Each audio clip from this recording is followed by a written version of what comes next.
Today I get to sit down with someone I know not only as a practitioner, but as a friend. Kelly Murray is the heart behind the Natural Path, Brain and Body Wellness here in Idaho. Publicly, you'll see the titles Traditional Natural Path, Certified Quest for Bioenergetic Testing Practitioner, to name a few. But if you know Kelly, you know that her story is less about the titles and more about the calling. Her work is at the intersection of brain and body, faith and science, trauma and restoration, practical wellness, and the deeper question of what it means to come back into alignment with how God designed us. And what I appreciate about Kelly is that she's not trying to slap a spiritual label on a wellness business. This is who she is. She's compassionate, relational, and deeply curious. And when you get her fired up, watch out. She's very bold about what she believes people are missing when it comes to healing. So today, we're going to talk about bioenergetic scanning, brain spotting, stress inflammation, the nervous system, the whole 9 yards. We're going to go there.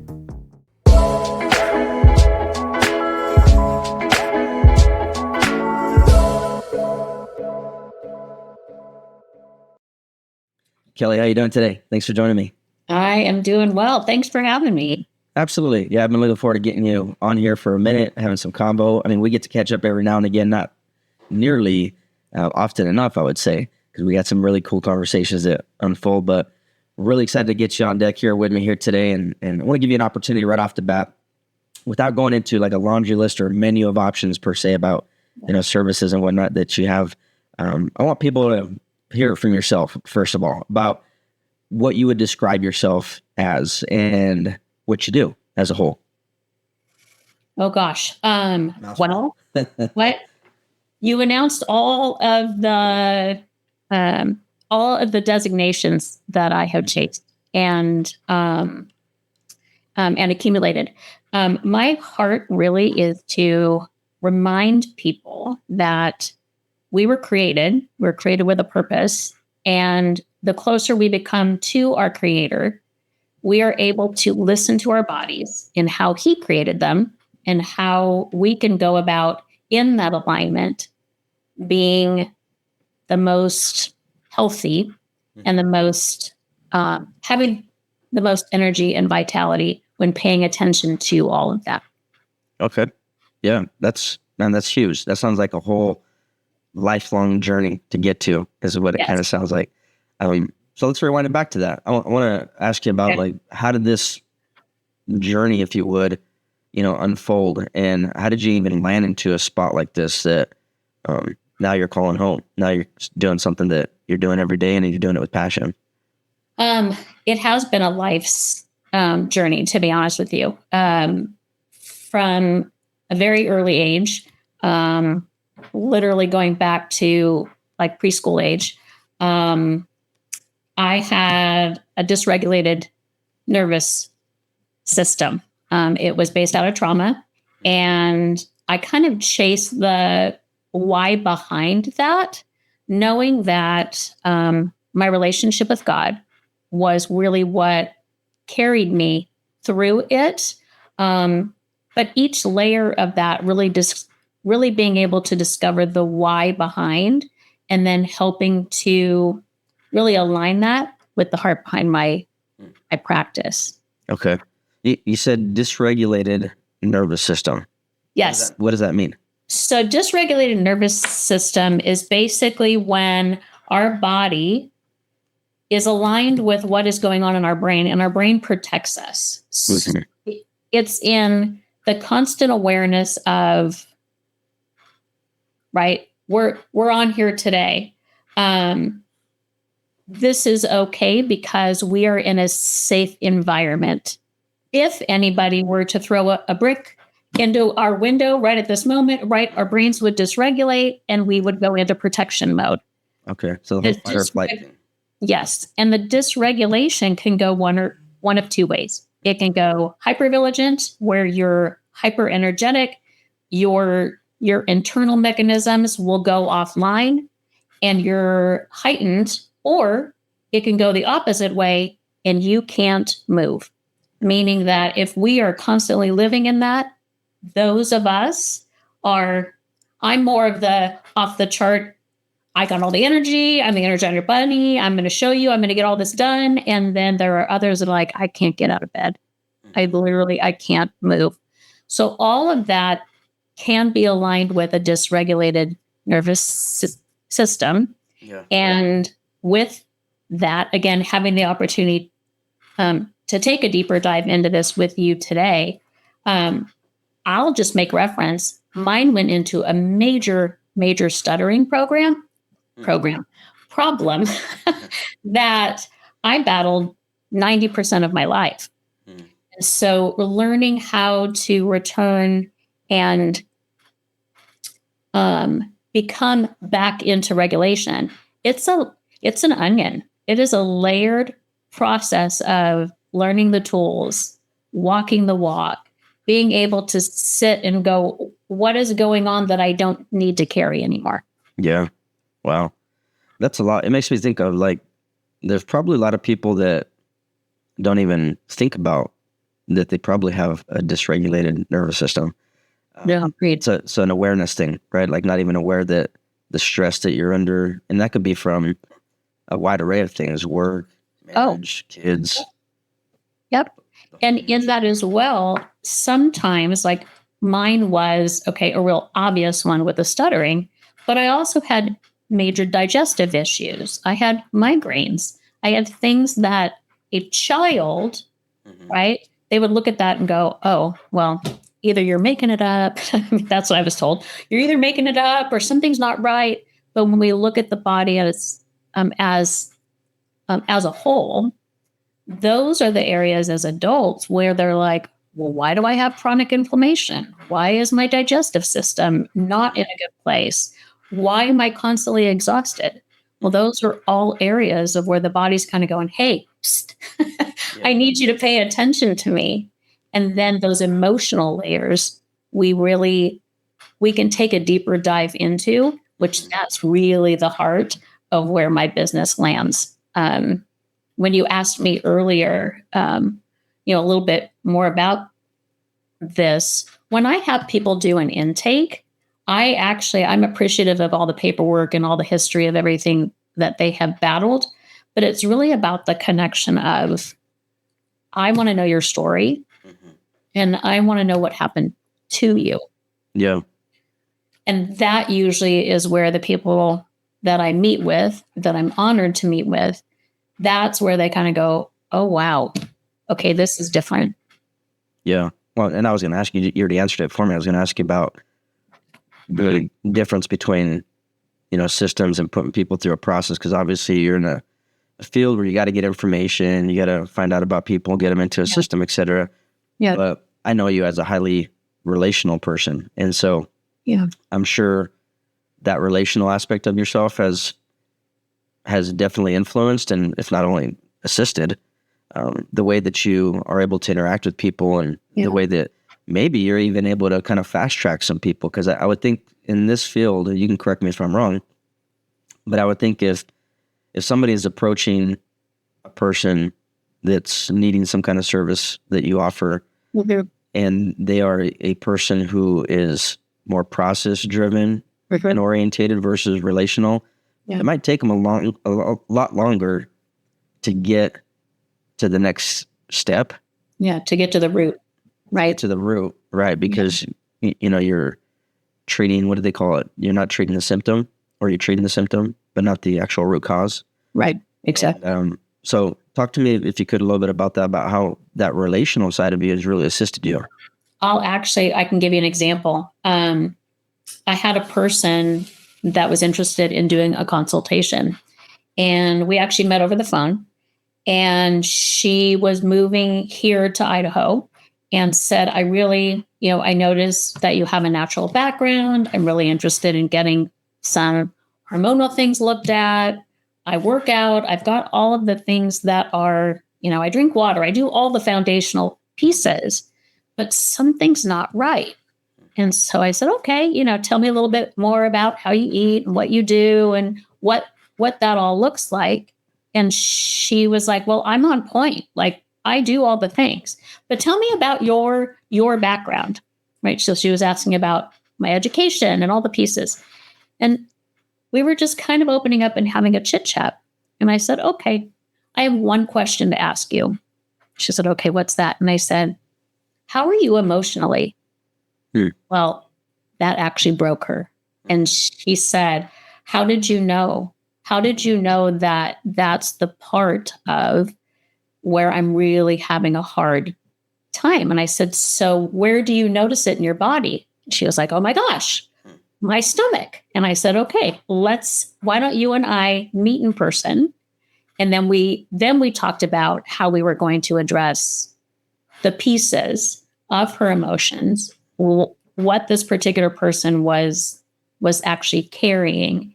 And she said, you are so different than other practitioners because you heard me. I wasn't, I wasn't just another, oh, how's your eating? How's your water intake? How's your activity? How is all of that? Because all of those were lining up. Wow. But what I heard was her heart, and I heard her emotions behind it. Yeah. So I think that was the difference. That's good. It makes me think of, something that I think we were talking about at one point in time in the recent past, related to people chasing things. And, whether that's people chasing the next promotion, the next relationship, the next trend, whatever it is, people chasing something. Yeah. And maybe sometimes even unknowingly, but they're trying to fix something, trying to solve for something. Yeah. Their body's like giving these signals saying, hey, that's not it, right? And so stress ensues, or a health issue of some sorts, or an anxiety, etc. I don't want to lump everybody into the same pool, because I think we're all unique and Absolutely. uniquely right. But Yes. I think there's some common denominators. What would you say that, what do you think people are chasing and their bodies are screaming out to them, telling them about, hey, this is a red flag here? I think we're chasing the immediacy of, well, I think it's this. So if I talk to you about this, then you're going to give me this. And whatever this is going to make me better. And when we continue to do that, when we continue to chase, as you mentioned, we're out here versus in here. And I think from the chasing of everything, we're missing who actually God created us to be, because we're looking at that immediacy. If we're able to sit and go, okay, what is this in me that I really need? Those nudges of why are my emotions heightened? Why am I angry? Why do I have a pain in my elbow? Right? When we look at those are nudges in our body going, hey, I need you to pay attention to me. We've got more going on here. And paying attention is actually, as a believer, that's a God nudge in going, hey, I'm trying to get your attention. I'm trying to get your attention to either turn to me and be with me, on top of where are your emotions in this? And I think our emotions are always overlooked. Hey. That's really where we are, that's where our humanness is within the journeys that we're on. I'm actually listening to a great book right now. It's the relentless elimination of hurry. And it's how we need more. We need all the things. We need, now it's peptides. Now it's this, right? Now it's that immediacy of, I need to get this so I can move on and then be this. It's like, no, it's actually the reverse. Let's go back to the simple pieces of, here's your foundations. If you drink enough water and you eat pure, real, whole foods, and you're getting your rest, and you're getting a half an hour a day of movement, and you're in prayer, that's like the groundwork of where everything begins. If those are right, if those are there, then now we can look at, okay, what's missing? oh, you know what? I was in prayer the other day and I was on my walk for 30 minutes and I realized, oh my goodness, I've been holding on to hurt or, um, I lost a loved one and I haven't really had the opportunity to grieve. Oh, okay. Well, where are you noticing that? Yeah. A lot of people are like, oh my gosh, I haven't been able to eat, or I've been craving, cakes and cookies and whatever. Okay, then let's take a deeper look at the why behind that. Yeah. Sounds like that term that you've probably heard a lot, and I probably use it myself too, because people that are always active and doing stuff, you'll hear the term, my brain doesn't shut off, and you're not able to turn it off. I mean, when you hear something like that, though, because, I mean, it's an interesting phrase, because, like, your brain really doesn't shut off, but you can, as some people say, quiet, right? And when a mind isn't at peace, then, you lose sleep, you're stressing, you're distracted easily. And I don't want to answer the question for you. My question was going to be, when you hear that term, that my brain will not shut off, because you probably hear it from a lot of the people you talk to that are professionals, that are entrepreneurs, high-performing individuals, etc. Like, what do you hear underneath that phrase? What I hear, there's some trapped emotion going on. Because if their brain isn't able to turn off, we go back to what happened to you and what does your dysregulation look like, right? When you're not able to turn that off, what is coming up in you and around you when that's going on? Do you find it hard to get people to that point? Because, I mean, especially I'm thinking men. You talk to men about emotions. Do you run into challenges where it's harder to get that, to draw that out of them versus women, or is it a pretty common thing or not? It's yes, a little bit more difficult with men. When you approach it, though, of what happened. Okay. Tell me what really heightens you. What gets you going? And they'll say, oh, well, I'm the protector of my family. Well, awesome. Have you always been a protector? And then that's usually where they're like, oh my gosh. Okay. I remember when I was 8 years old, I had to be the protector. Okay. There it is. So you're in this constantly. Like, I need to be in the protector mode because that's all I know. Yeah. Well, yeah. That's just kind of the beginning of it. But, and then with women, it's usually more of the nurturing, or I don't know how to turn my brain off because I have multiple children and I sleep with one eye closed but I need rest, and I know I need rest because I want to be an amazing mom. Okay. So then that's usually where we go. How do you know when? Not really how do you know when, that didn't come out right. Where do you hold it? And a lot of women will say, oh, it's all in my gut. I absolutely know, like, here's where my anxiety is, or it's in my heart. It's worry. It's worry over my adult children. I don't know how to, okay. And then we dive a little deeper. Okay, tell me a little bit more of your story. Yeah. I find it fascinating that you're able to do that. Like, I think it's really an art form that you can get somebody to that point, because I was like, I just had this image pop in my head. I was like, if I was doing that, I'd probably be like, okay, you don't want to tell me? Fine. No doubt. Wrap it up. Yeah. And you're over here just fishing it out of people. So I think that's pretty cool that you can do something like that.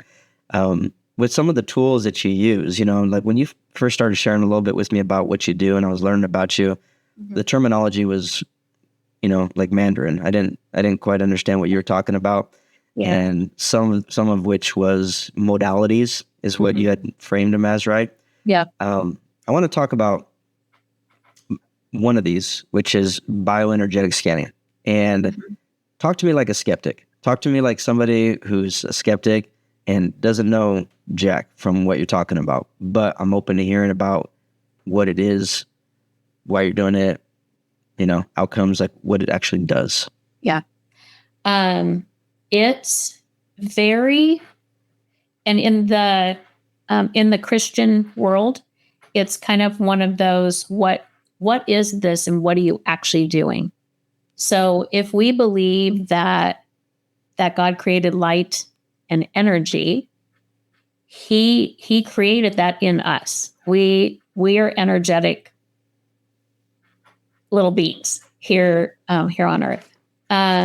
What the bioenergetic allows the body to do is communicate those energies within the body, whether they are heightened or deficient. And so, as you mentioned, as individuals, we were all created, obviously, as individuals.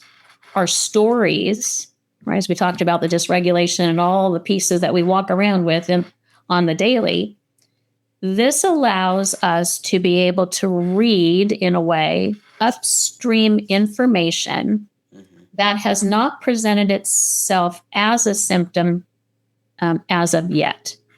So you could have, like I was talking about earlier, like an elbow pain, right? What will most likely happen is there's a deeper meaning or root behind why the elbow is in pain. Okay, you play tennis, you play golf. Those are logical pieces. But what is the emotional alignment of what you're carrying in the elbow? Okay, if we take a deeper look into that as well, there can be emotions that we haven't dealt with that are increasing the inflammation in the body that is now, because you're active in the area of, I play golf, I play tennis, those areas now are more inflamed than they may be if they weren't. Anyway, it's this layer of, we get to discover where you're holding this and then energetically support the release of how the body's holding it. Hey, well, okay. So Does that make a little sense? Yeah. So this is pretty new technology, right? Or it's something that's been around but not really widely known? It's the latter. It's been around probably 12 to 15 years. It's newer to the understanding of why would we do this. I can also give you another example. I have a client, and I know that she would be okay telling the story. We ran her bioenergetic, and this is a lady who is mid-age, adult, children. Was kind of curious of what was going on in her body, and we met one day, and the client went like this with her hair and had we call it the bump. So she had a bump that was here near her temple. It was benign, but when we talked and I asked her story, she is like, well, ironically, I don't know why it's here, but I have an idea of the why behind it. I'm like, okay, let's just run this. So ironically, her information came up with a lot of dental issues. So I took a deeper dive into what the dental was. The priority was a tooth that was right here that was aligned with her temple. And it was number one on the priority of, this is what the body needs to pay attention to. Took a deeper dive into it. And it was a trauma, an emotional trauma that had occurred that was held within the temple area. Interesting. So how long was that she was dealing with that before? 10 years easy. Wow. And it had been really looking at, I don't really know what I can do. Right. We've done detoxes, we've done medication. I don't really know what this is. I said, okay, well, let's look at the story behind this and how your emotions are being held. So I have the ability with the bioenergetic to also create what's called a remedy.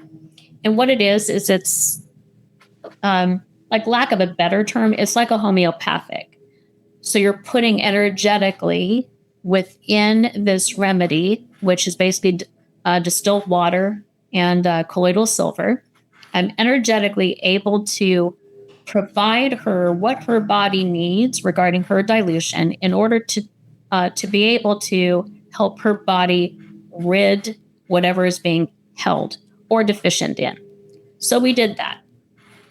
She messaged me a week later and said, "You are not going to believe this. I have not changed my diet or really made any changes in my lifestyle at all. The bump is down by a quarter, and I've lost like 8 pounds." Wow. So her body had been holding on to, ended up being a grief type of a situation, but her capacity to be able to sit and go, okay, wait, I no longer have to hold on to all of this.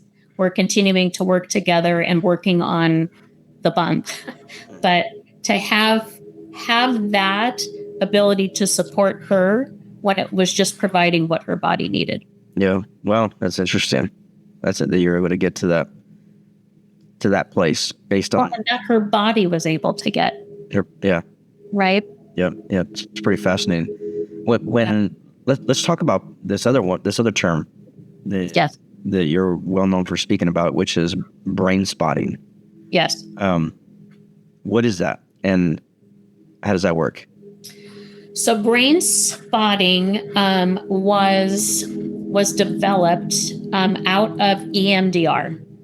So there was a psychotherapist, David Grant, who was is a practitioner of EMDR. He's a therapist, really well known. And when he was in meeting with one of his clients, he noticed that when the client was doing EMDR, there was an eye movement or an eye location that he noticed with this particular client and paid attention to it.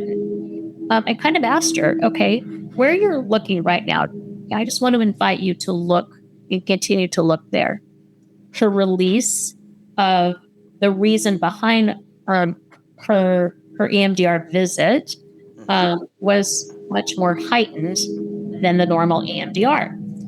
So he began to really look at, as an individual, what the body's holding, right? When we talked about the brain being dysregulated, there's a memory that's aligned to what is going on in the body.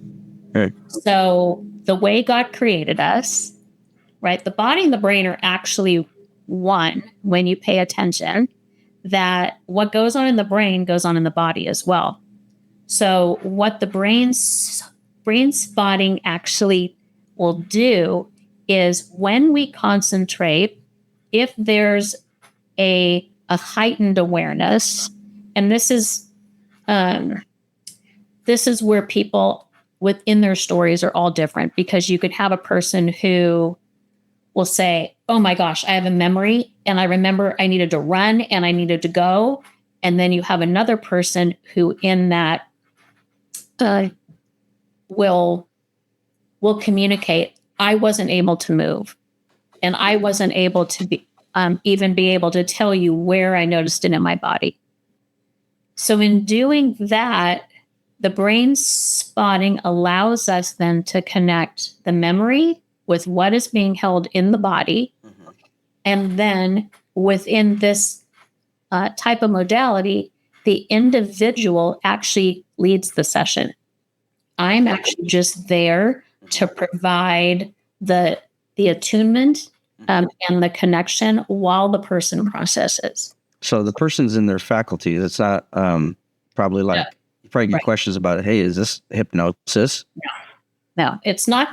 It's not hypnosis, but it's to me, it's a very relaxing environment, because you don't have to retell your story. Mm-hmm. You don't have to relive it. There are many approaches into how we approach the body as a whole and what you've been holding on to. And in a lot of cases, I'm able to support people within an approach of love, like who loved you just because you exist. Mm. And there are a lot of people as well that when they're looking, right, it's an eye movement or a destination where their eyes are, they're really, really connected to their creator and how he views them. Okay. It's a beautiful process. Usually everybody's pretty exhausted afterwards because you're really attuned into what is going on in your brain and your body. Okay. So really make sure I'm catching you here on this too, because it makes me think of this, I guess, fine line behind humanity thinking that they are self-healers and have the power innately of themselves to do X, Y, Z, where kind of what I hear you saying here is that this is somebody becoming just aware of what's happening in their body or in their brain and then taking the appropriate steps to address it, because, you don't diagnose or treat or claim to, do any of that stuff. You kind of help people find the root causes of this, right? And then find alternative options. Is that a right term for it? Yes, absolutely, Gordy. I think what has allowed me to be way different in a lot of this is the modalities that I do offer are all incredibly relational, meaning that I look at the body as an emotional being. While we have the physiology in how we were created, it's all affected by emotion. So in that, which or how or what do you need as an individual? And then we walk in that. And again, I think what makes me really ultimately different is I bring God into the process. Like, it's the brain spotting alone is a really popular within the counseling environment. So a lot of licensed clinical social workers are using it. What makes me different is this is where I bring the naturopathic piece in, as well as that layer of the bioenergetic. So we're really able to get layered into the root. Now, does it happen overnight? No, we didn't get here overnight, right? Yeah. We didn't become the people we are now, and the stories behind that didn't happen overnight. Yeah. So let's walk in this, the emotions, the layers of what you've been holding on to, and then naturopathically, meaning how can we look at how you eat, how you treat the temple that you have been given, and then we approach that as a common piece. One of the stories that you've shared is related to your dental history, right? I don't know if that was something that ended up coming about, once you're already moving into the space and helping people out, or it was something that was always there and that was part of the motivating factor behind, why you jumped into this lane or not. Can you share a little bit about that and how that all fits into this puzzle? Absolutely. And actually, thank you for bringing that up. I've always been a person that when I talk to people, I notice this is something really weird. I notice their teeth and I notice their eyes. Like, both of those are windows into into who we are. And I've always, as an individual, I was never like, I used to talk like this. Like, I've never been proud of my my dental, or my smile. And then it probably had to do with the stuttering and pieces of that as well. But a lot of the trauma that I dealt with had a lot to do with my dental issues, or the history of I've had more root canals and more things that have been not only a part of the trauma, but very anxiety minded when I go to the dentist, right? So then it's kind of okay, great, I got to go back again, and then I don't really want to, right? All of that. But we also know 90% of our health begins in our teeth. Well, So when we look at that, and oh, by the way, every tooth in your mouth is aligned to an organ or an emotion that you're holding on to. So the more I was educated in that as well, then I began to take a deeper dive into my own and have really taken an interest into where this is all, where it's all affecting us, right? Autoimmune, all of those other pieces yeah. may be held within our dental. Well, yeah, that's interesting. I don't know how much that you're obviously a relational person, very personable. So you bring out these deep, intricate parts of people into the conversation. How much of your own story do you bring into that? Like you mentioned earlier that there was some trauma that led to, initial dental issues that, Yeah. went on down the hole and, until you discovered what was going on. Yeah. Like, I don't know how much you want to share, and you feel free to share as little or as much as you want, but what was that ended up triggering that, so we can have a visual of exactly the kind of thing that happens when somebody's impacted by something in life that turns into this, that ends up, trickle effect, if you would. Well, it's really different with everyone, right? Like my history, and again, I don't know how deep we want to go down this rabbit hole, but I was a little kiddo when my brother was he was like one of the original cases of why you don't put honey in a baby's bottle. He was taken to children's immediately. He was paralyzed from the neck down, and as a pre-K little kiddo, not knowing what was going to happen, not knowing how this was going to affect me. What do I do? How do I, right? Even back then I was like, am I going to be alone? What? So all of that, right? Majorly dysregulating. What we don't realize is that those emotions, they immediately can go into our makeup of how our body is going to grow, how it's going to digestively process. If your body's not digestively processing well, that also negatively affects your dental. And then on top of that, there was emotional and physical abuse in the house. So that also hitting walls, hitting things that are going to dysregulate the brain as well as the jaw.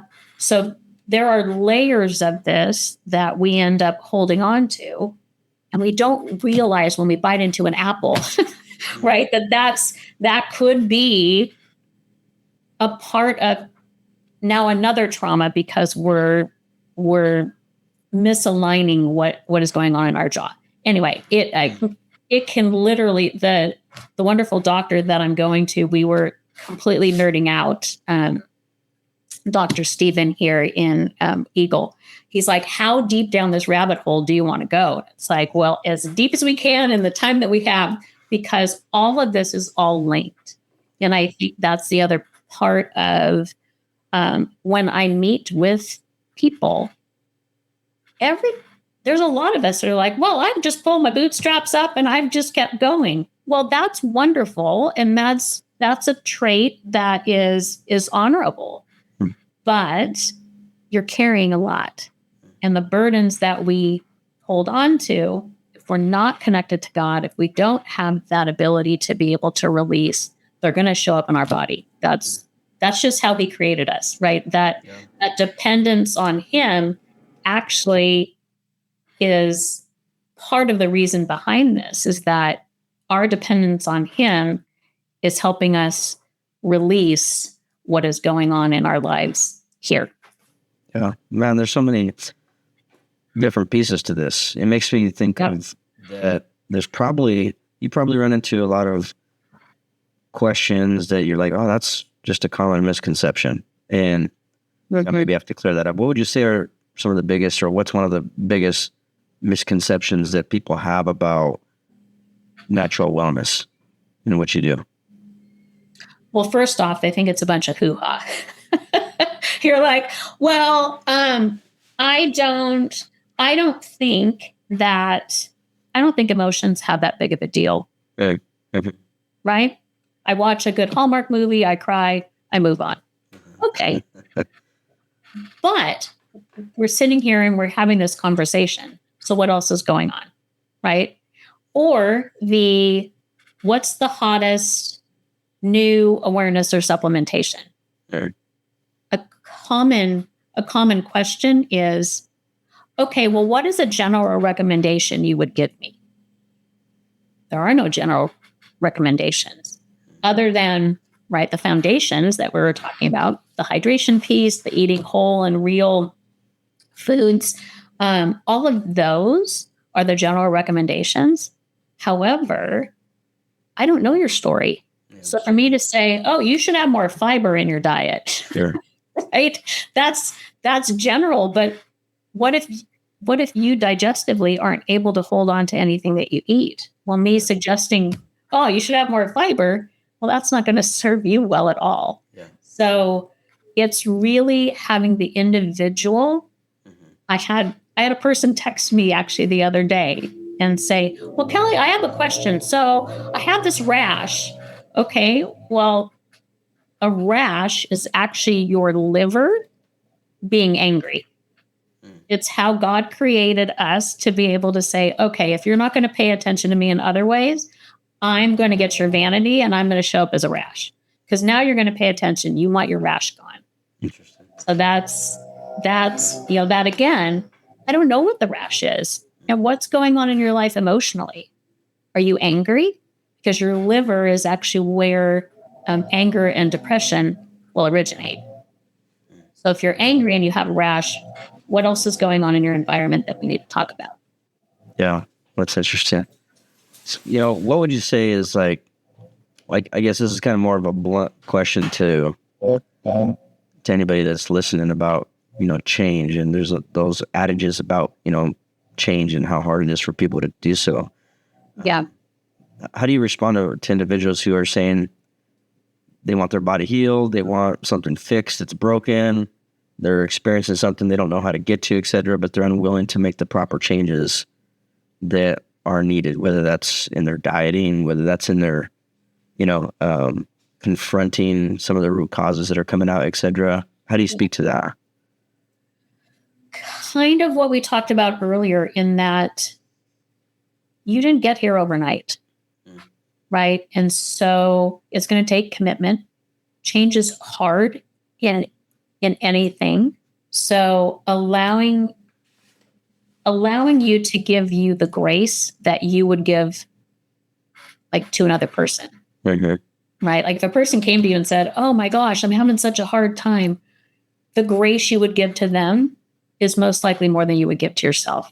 Mm-hmm. And so the change is the commitment, but then also the grace in this is going to not be an overnight fix. Mm-hmm. How can we move? I know that people talk about movement in baby steps. Yeah. But it's absolutely true. If you can look at this as a whole, and we talk about, right, like I said, I'm big on the emotions. What are you noticing as a little bit of a change in your emotions when you added in more water in your daily, right? Oh, I wasn't as tired. Okay. And then how did you sleep last night? Actually, I slept really well. So how did you emotionally wake up in the morning? Oh, I was happier. Oh, okay. So there's a baby step. Sure. Right?